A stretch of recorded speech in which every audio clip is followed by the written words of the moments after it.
السلام علیکم، شیراز سپیک کے ساتھ میں ہوں شیراز احمد شیرازی۔ آج کی ولاگ میں بات کریں گے پاکستانی پالیٹکس کے حوالے سے، اور سب سے پہلے ہم بات کریں گے آج اٹک جیل میں چیئرمین پاکستان تحریک انصاف عمران خان سے ایک مرتبہ پھر سے سائفر کے حوالے سے تحقیقات ہوئی، اور ہم نے دیکھا کہ آج ایف آئی اے کی ٹیم وہاں پر پہنچی، اور ایاز خان کی سربراہی میں ایف آئی اے کی ٹیم نے جو ہے آج چیئرمین پاکستان تحریک انصاف سے ایک مرتبہ پھر سے سائفر کے حوالے سے تفتیش کی، اور ظاہر نے دعویٰ کیا ہے کہ عمران خان نے ایک مرتبہ پھر سے آج سائفر کی گمشدگی کی کنفرمیشن جو ہے وہ دی ہے، اور یہ کہا گیا ہے کہ سائفر جو ہے وہ ان سے گم ہو گیا ہے۔ سائفر کے حوالے سے بتا چلوں آپ کو کہ چیئرمین پاکستان تحریک انصاف نے امریکہ کی جانب سے ایک خط جو ہے وہ لہرایا تھا، اور اس خط میں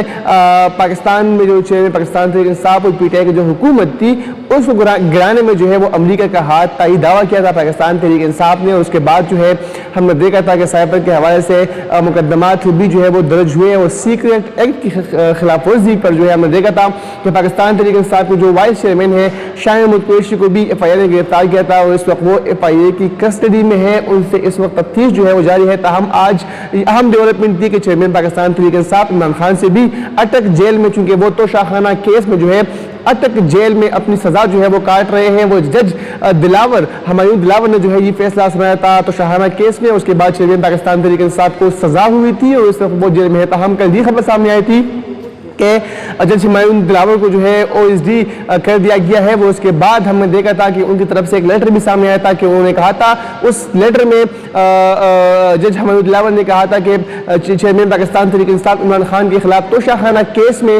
سزا دینے کے بعد ان کی جان کو خطرہ ہے، اور پاکستان تحریک انصاف کے جو ورکر ہے ان کی طرف سے ان کو تھریٹس جو ہے وہ مل رہی ہے، تو اسی لیے ان کو او ایس ڈی یا جو ہے اسلام آباد ہائی کورٹ شفٹ کر لیا جائے۔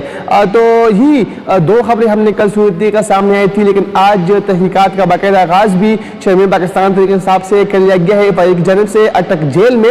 اس کے بعد آج کی ولاگ میں بات کریں گے الیکشن کمیشن کے حوالے سے، انتخابات ملک میں جو انتخابات ہے اس کا یہ معاملہ ہے، اور آج ایک مرتبہ پھر سے الیکشن کمیشن نے جو ہے آئی جی بلوچستان اور آئی جی سندھ کو، اس کے علاوہ چیف سیکرٹری سندھ اور چیف سیکرٹری بلوچستان کو بھی 29 اگست کو جو ہے الیکشن کمیشن سیکرٹریٹ میں طلب کیا گیا ہے، اور ان سے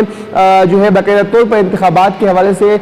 گفت و شنید جو ہے اس کا آغاز کیا جائے گا، اور ان سے سیکیورٹی کے حوالے سے، اس کے علاوہ جو روٹ میپ ہے انتخابات کا اس بارے میں جو ہے باقاعدہ طور پر بات چیت کی جائے گی۔ تاہم 28 اگست کو آصف علی زرداری کو بھی جو ہے مدعو کیا گیا ہے الیکشن کمیشن میں، اور ان سے بھی آمدہ انتخابات کے حوالے سے بات چیت ہوگی، اور آصف علی زرداری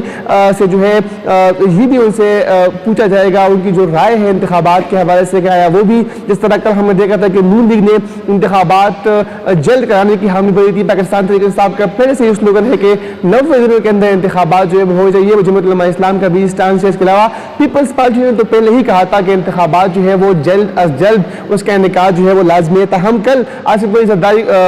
معاف کیجیے گا پرسوں آصف علی زرداری کو جو ہے مدعو کیا گیا ہے، وہ ان سے بھی جو ہے ان کی رائے طلب کر لی جائے گی انتخابات کے حوالے سے، جو روٹ میپ ہوگا اس پر بھی گفت و شنید جو ہے وہ کی جائے گی الیکشن کمیشن میں، اور ہم دیکھیں گے کہ کیا کچھ جو ہے پاکستان پیپلز پارٹی کی طرف سے سامنے آتا ہے۔